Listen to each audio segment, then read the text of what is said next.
Hello everyone, welcome once again.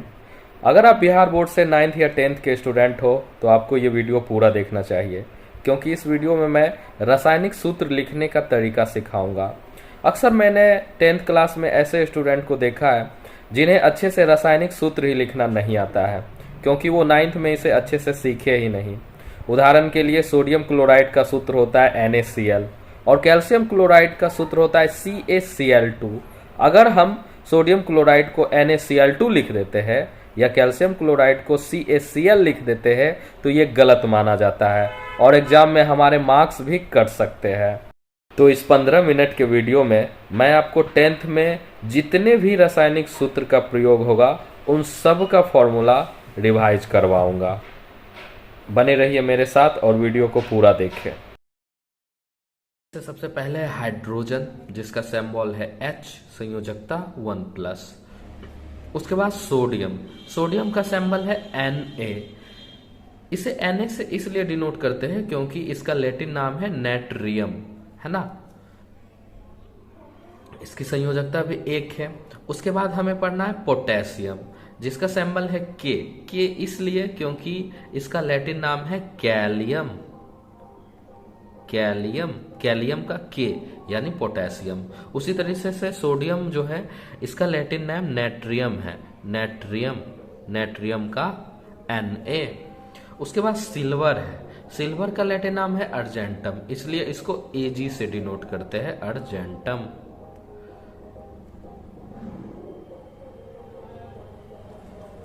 Ammonia यानी NH4, ये पांचों तत्व के जो है वैलेंसी संयोजकता 1 है। इन पांचों को आपको याद, कि इससे बहुत सारे प्रश्न बनेंगे। इसके बाद हम उन तत्वों के बारे में जानेंगे जिसकी संयोजकता 2 है, इस पे +2 चार्ज आते हैं। पहला है कैल्शियम, इसको Ca से डिनोट करेंगे। उसके बाद है मैग्नीशियम, इसको Mg से डिनोट करेंगे। उसके बाद है जिंक, हिंदी में कहते हैं जस्ता, इसको Zn से दिखाएंगे। फिर आता है लेड, जिसको हिंदी में कहते हैं सीसा, इसको Pb से दिखाएंगे। उसके बाद है मरकरी, पारा जिसको कहते हैं, हिंदी में कहते हैं पारा, और इसको Hg से दिखाएंगे क्योंकि इसका लैटिन नाम है हाइड्राजिरम। बेरियम को Ba से दिखाएंगे, इसकी वैलेंसी 2 है, संयोजकता इसकी 2 है। ये जो 6 नाम हैं आपको कंठस्थ होनी चाहिए, क्योंकि इससे बहुत सारे केमिकल कंपाउंड्स बनेंगे। इसके बाद जो 3 संयोजकता वाले तत्व है उसमें आपको बहुत ज्यादा नहीं, केवल एक एल्युमिनियम को याद रखना है। एल्युमिनियम की वैलेंसी जो है वो 3 होती है और इसका सिंबल Al है। कुछ ऐसे भी तत्व है जिसके एक नहीं, 1 से ज्यादा वैलेंसी होते हैं, 2 संयोजकता होते हैं। तो ऐसे तत्वों में हमें 2 तत्व के बारे में जानना जरूरी है, क्योंकि ये दोनों ही हमारे 10th क्लास में कई बार प्रयोग में लाए जाएंगे। पहला है हमारा तांबा, जिसको इंग्लिश में कॉपर कहते हैं, और इसका सिंबल Cu है। इसकी संयोजकता 1 भी होती है और 2 भी होती है। नाम बदल जाता है, संयोजकता बदलने से इसका नाम भी बदल जाता है। अगर केमिकल कंपाउंड में इसकी संयोजकता 1 है तो हम इसको क्यूप्रस कहते हैं, और इसका नया नाम कॉपर 1 है। 1 इसलिए क्योंकि इसकी संयोजकता वैलेंसी 1 है। अगर कॉपर की संयोजकता 2 लेते हैं तो हम इसे क्यूप्रिक कहते हैं, ये पुराना नाम है। अब इसे कॉपर 2 कहते हैं, 2 इसलिए क्योंकि इसकी संयोजकता 2 है। और दूसरा जो तत्व है इंपॉर्टेंट है वो है लोहा, अंग्रेजी में कहते हैं आयरन, इसका सिंबल है Fe, है ना। और इसकी संयोजकता अगर हम 2 लेते हैं तो हम इसको फेरस पढ़ते हैं, और नया नाम इसका आयरन 2 है क्योंकि इसकी संयोजकता 2 है। और अगर आयरन की संयोजकता 3 लेते हैं तो इसे हम फेरिक पढ़ते हैं, जिसे हम अब आयरन 3 के नाम से जानते हैं। इसके बाद हम लोग जो है ऋणात्मक मूलक के बारे में जानते हैं, यानी निगेटिव रेडिकल्स। निगेटिव रेडिकल्स जो है कंपाउंड में बाद में आते हैं, पहले पॉजिटिव वाले आते हैं और फिर निगेटिव वाले को लिखा जाता है। ये बहुत ज़्यादा इम्पोर्टेंट है और अक्सर स्टूडेंट को इन्हीं में कंफ्यूजन होता है, इसीलिए हम लोग इसे बहुत ही अच्छे तरीके से याद करेंगे। इसे मैंने ग्रुप में बांट दिया है ताकि आपको याद करना बहुत ही आसान हो जाए। पहला जो वर्ग है वो है आपका हैलाइड वर्ग, इसको हैलाइड ग्रुप कहते हैं। इन सब का संयोजकता 1- होता है, इसलिए इसे एक कैटेगरी में रखे हैं ताकि आपको याद करना बहुत आसान हो। सबसे फर्स्ट आता है आपका क्लोराइड। क्लोराइड को Cl से डिनोट करेंगे, संयोजकता 1-। उसके बाद ब्रोमाइड, Br से डिनोट करेंगे, संयोजकता 1-। उसके बाद है आयोडाइड, इसे I से डिनोट करेंगे, संयोजकता 1-। उसके बाद है फ्लोराइड, इसे F से डिनोट करेंगे, संयोजकता 1-। ये तो हैलाइड ग्रुप है। कुछ और भी निगेटिव रेडिकल से ऋणात्मक मूलक है जिनकी संयोजकता 1- होती है और इनका नाम भी याद करना बहुत इंपॉर्टेंट है, जिसमें से पहला है हाइड्रो ऑक्साइड, है ना, हाइड्रो ऑक्साइड, इसको OH से डिनोट करेंगे, इसका भी संयोजकता 1-। उसके बाद है नाइट्रेट, इसका सिंबल है NO3 1-। देखो नाइट्रेट से मिलता जुलता एक दूसरा नाम है नाइट्राइट, दोनों एक ही परिवार के सदस्य, एक एक ऑक्सीजन का अंतर है, इसमें 3 ऑक्सीजन है और नाइट्राइट में 2 ऑक्सीजन है। तो आपको ये याद रखना है कि हम नाइट्रेट किसको कहेंगे और नाइट्राइट किसको कहेंगे।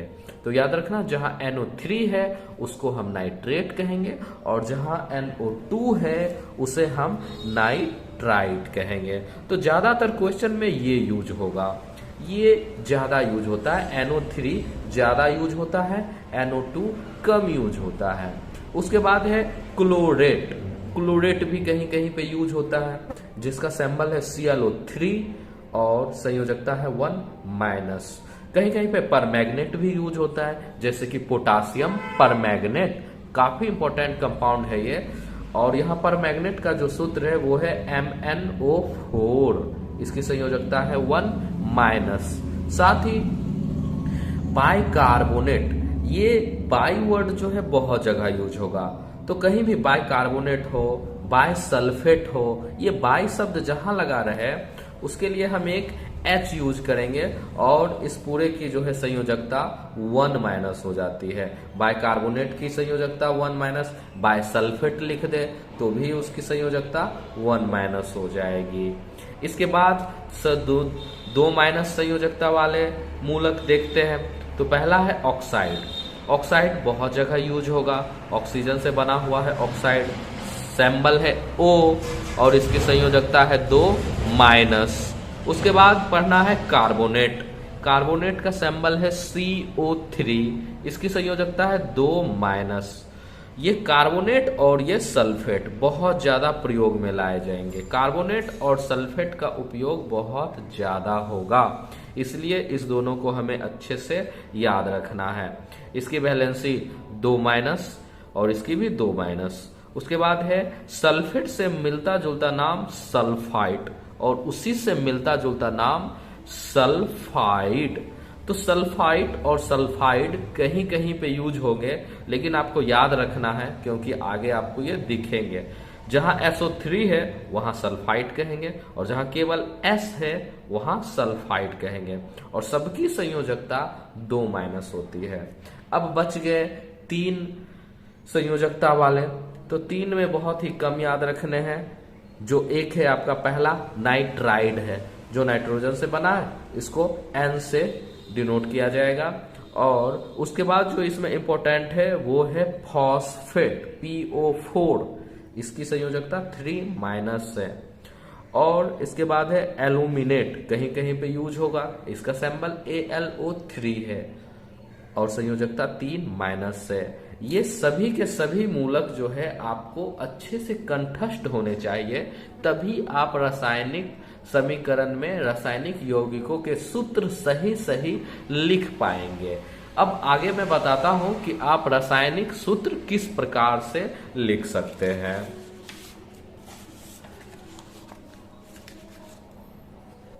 तो चलिए रासायनिक सूत्र कैसे लिखे जाते हैं वो मैं आपको बताता हूं। समय की बचत हो सके इसलिए मैं प्रश्न पहले से लिख के रखा है। अब समझते हैं कैसे होता है ये। सबसे पहले हाइड्रोजन क्लोराइड है, तो आपको करना कुछ नहीं है, ऐसा एक चार्ट बनाना है। सबसे पहले ले लीजिए सिंबल और उसके नीचे संयोजकता। हाइड्रोजन का सिंबल होता है H और क्लोराइड का सिंबल अभी जस्ट मैंने लिखा है, क्लोराइड का सिंबल Cl है ना, इनका यूज होगा। क्लोराइड का सिंबल आप लोग देख सकते हो Cl, Cl से है ना क्लोराइड, क्लोराइड Cl, तो H लिए और Cl लिए। हाइड्रोजन का वैलेंसी 1+ है और क्लोराइड का वैलेंसी 1- है। क्रिस क्रॉस होता है, क्रिस क्रॉस यानी कि एक का संयोजकता दूसरे पे चला जाएगा, ये इस पे, ये इस पे। चूंकि दोनों का संयोजकता बराबर है इसलिए ये डायरेक्ट बन जाएगा HCl। उसी तरीके से अगर हम मैग्नीशियम क्लोराइड की बात करें तो मैग्नीशियम का सिंबल है Mg और क्लोराइड का सिंबल है Cl। मैग्नीशियम की वैलेंसी थी 2+ और क्लोरीन की वैलेंसी थी 1+। यहां पे हमें सीखना है, मैग्नीशियम का जो वैलेंसी है वो चढ़ जाएगा क्लोरीन पे, इसका वैलेंसी 2 था इसलिए क्लोरीन पे हम 2 लगा दिए, और क्लोरीन का वैलेंसी 1 था तो 1 हम नहीं भी लिखेंगे तो चलेगा, MgCl2 लिख के छोड़ देंगे। उसी तरीके से देखते हैं कैल्शियम हाइड्रोक्साइड है, तो सबसे पहले हम लेते हैं सिंबल।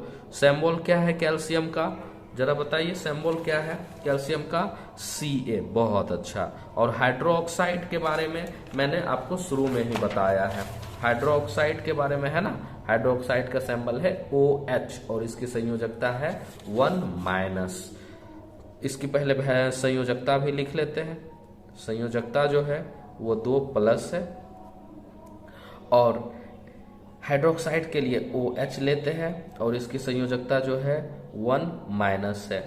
तो OH का जो वैलेंसी है वो चला जाएगा Ca पे, और जो Ca का वैलेंसी है वो चला जाएगा OH पे, और इसीलिए मेरा Ca होगा 1 यूनिट और OH होगा 2 यूनिट। तो हमें एक ऐसा ब्रैकेट लेना है और 2 लगाना है। अब सवाल उठता है कि हम ये ब्रैकेट क्यों लिए, हम डायरेक्ट अगर 2 लिख देते तो क्या प्रॉब्लम आती। तो अगर हम सीधे 2 लिख देते तो वो 2 हाइड्रोजन पे तो जाता लेकिन ऑक्सीजन पे नहीं जाता, लेकिन ये 2 हमें दोनों पे चढ़ाना है, यानी यहाँ पे ऑक्सीजन भी 2 है और हाइड्रोजन भी 2 है, और ये ब्रैकेट अगर हम नहीं देंगे तो मेरा सूत्र गलत हो जाएगा। उसके बाद हम देखते हैं एल्युमिनियम सल्फेट के बारे में। एल्युमिनियम सल्फेट कैसे लिखेंगे, तो एल्युमिनियम सल्फेट के लिए सिंबल देते हैं। पहले सिंबल हमारा जो है वो एल्युमिनियम के लिए Al हो जाती है और सल्फेट के लिए SO4 हो जाती है ना। सल्फेट, सल्फेट कहाँ है, सल्फेट यहाँ है, सल्फेट SO4 मैं आपको पहले भी बता चुका हूं। उसके बाद इसकी संयोजकता देखते हैं कितनी है। संयोजकता एल्युमिनियम की मैंने बताया है 3+ है, 3+ है एल्युमिनियम की, है ना। एल्युमिनियम की संयोजकता 3+ है और SO4 की यानी सल्फेट का 2- है, तो ये वैलेंसी चढ़ेगी इस पे और ये वैलेंसी जाएगी इस पे, तो Al ये हो जाएगा 2 और ये SO4 फिर से एक ब्रैकेट लेंगे और 3 लगाएंगे। फिर से वही सवाल, अगर ब्रैकेट नहीं देंगे तो क्या होगा, अगर ब्रैकेट नहीं देंगे तो ये SO43 बन जाएगा, जिसका कोई मतलब नहीं निकलता है और ये रॉन्ग हो जाएगा, है ना।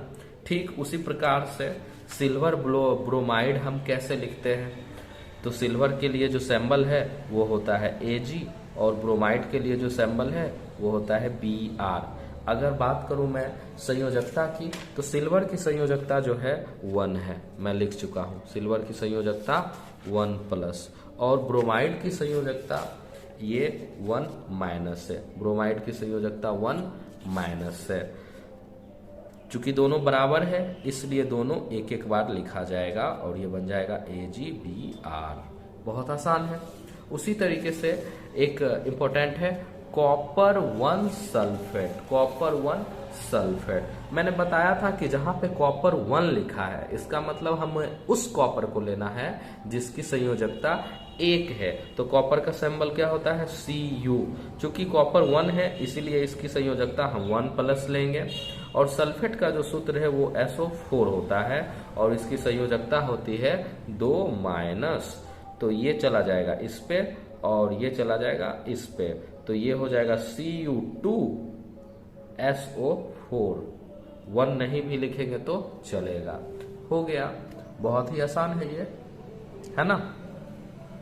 इसी प्रकार से 6 और क्वेश्चन है, जिसमें से आपका है aluminium sulphate, calcium carbonate, ferrous sulphate, ferric oxide, ferrous oxide and hydrogen sulphide.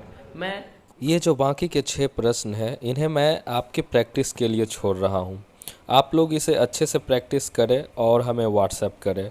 और अगर कहीं भी रासायनिक सूत्र को समझने में आपको परेशानी होती है तो आप स्टूडेंट हेल्पलाइन नंबर पे हमें व्हाट्सएप मैसेज कर सकते हैं।